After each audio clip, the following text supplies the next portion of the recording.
সিটি cricket coaching চেণ্টাৰত সজাগতামূলক কাৰ্যসূচী ডাবৰ ইণ্ডিয়া লিমিটেডৰ উদ্যোগত এনাৰ্জাইজ ইণ্ডিয়াৰ প্ৰচাৰ হাইড্ৰেশ্যনৰ ওপৰত তৌহিদ আলী তালুকদাৰৰ বহুমূলীয়া মন্তব্য ডাবৰ ইণ্ডিয়া লিমিটেডে আৰম্ভ কৰিছে যুৱ খেলুৱৈসকলৰ বাবে এনাৰ্জাইজ ইণ্ডিয়া শীৰ্ষক এক কাৰ্যসূচী এই কাৰ্যসূচীৰ অধীনত বিভিন্ন ক্ৰীড়াৰ একাডেমীসমূহত গৈ তেওঁলোকে শ্ৰেষ্ঠ খেলুৱৈসকলক স্বীকৃতি প্ৰদান কৰাৰ লগতে এজন অভিজ্ঞ প্ৰশিক্ষকৰ জৰিয়তে খেলুৱৈসকলক প্ৰদান কৰে ক্ৰীড়াভিত্তিক সজাগতাৰ প্ৰশিক্ষণ শনিবাৰে ডাবৰ ইণ্ডিয়া লিমিটেডে দিছপুৰ প্লেগ্ৰাউণ্ডত সিটি ক্ৰিকেট কোচিং চেণ্টাৰৰ ক্ৰিকেটাৰসকলৰ বাবে ৰূপায়ণ কৰে এনাৰ্জাইজ ইণ্ডিয়া কাৰ্যসূচী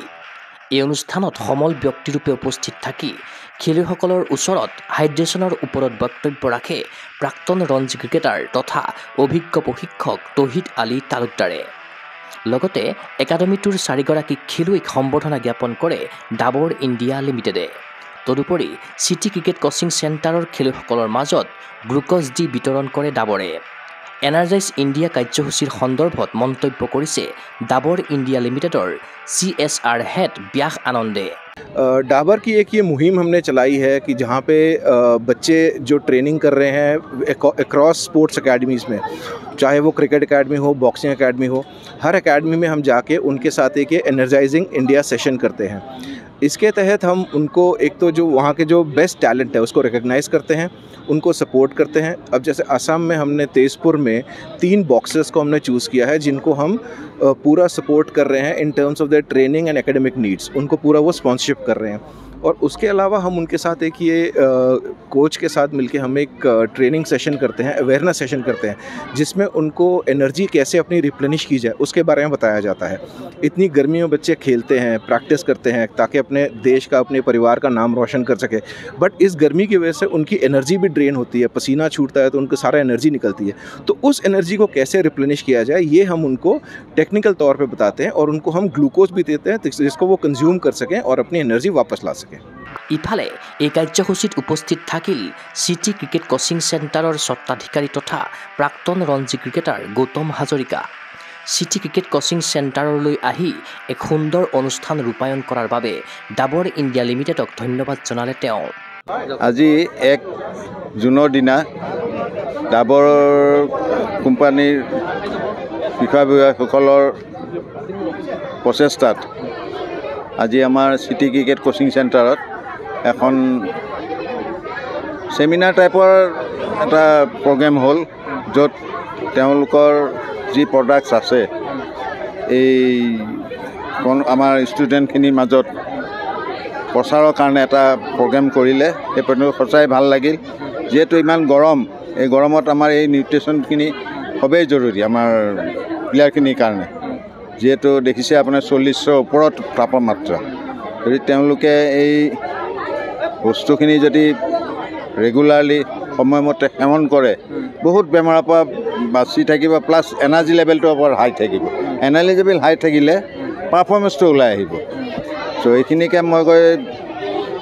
আমি ডাবৰ কোম্পানী সকলোকে ধন্যবাদ জনালোঁ যে আমাক এই আমাৰ মাজলৈ আহি আমাৰ কণ খেলুৱৈসকলক, আমাৰ ষ্টুডেণ্টসকলক তেওঁলোকৰ যি বহুমূলীয়া ভাষণ দিলে। লগতে আমাৰ তৌহিদ আলী তালুকদাৰ যি অসমৰ ৰঞ্জী ট্ৰফিৰ ট্ৰেইনাৰ, তেওঁৰ পৰাও আমাৰ ক্ৰিকেট খেলুৱৈসকলে বহুখিনি কথা গম পালে এই নিউট্ৰিশ্যনখিনিৰ কাৰণে। সেইখিনি লৈ তেখেতলৈ মই অভিনন্দন দিলোঁ আৰু ইমানখিনিকে কৈ মোৰ এই বক্তব্য সামৰিম। 4জন খেলুৱৈ আমি দিছোঁ, এই 4জন খেলুৱৈ আমি কণ খেলুৱৈ দিছোঁ যি ফিউচাৰত আমাক সিটি কোচিঙৰ আগলৈ লৈ যাব। তাৰে এজনৰ অৰ্জুন নাথা বৰা এইবাৰ আণ্ডাৰ-14ত গুৱাহাটী ডিষ্ট্ৰিক্ট খেলিছে আৰু তেওঁ বহুত টেলেণ্টেড, তেওঁৰ ওপৰত আমাৰ বহুত আশা আগলৈ। আৰু তাৰ লগতে আণ্ডাৰ-13ৰ যি 12ৰ যি টুৰ্ণামেণ্ট আছিলে চাউথ পইণ্ট বা বেলেগ বিভিন্ন খেলত, চ' তাত যিকেইজন খেলুৱৈ ভাল পাৰফৰ্মেঞ্চ কৰিছিলে তেওঁলোকক আমি 4জনক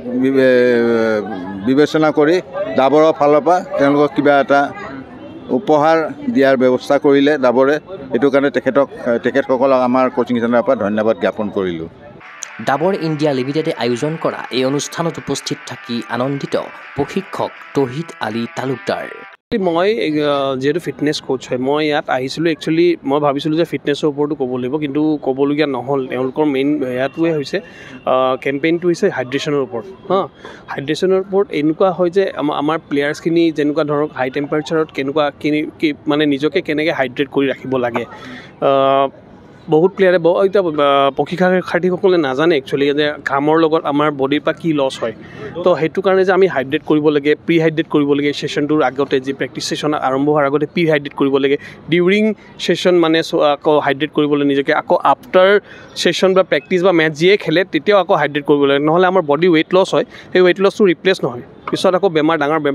ডাঙৰ বেমাৰ হ'ব পাৰে আৰু চিভিয়াৰ হ'লে মানে এইটো লাইফ থ্ৰেটেনিং হৈ যায় সেইটো কাৰণে মানে এটা হাইড্ৰেশ্যনৰ ওপৰত এটা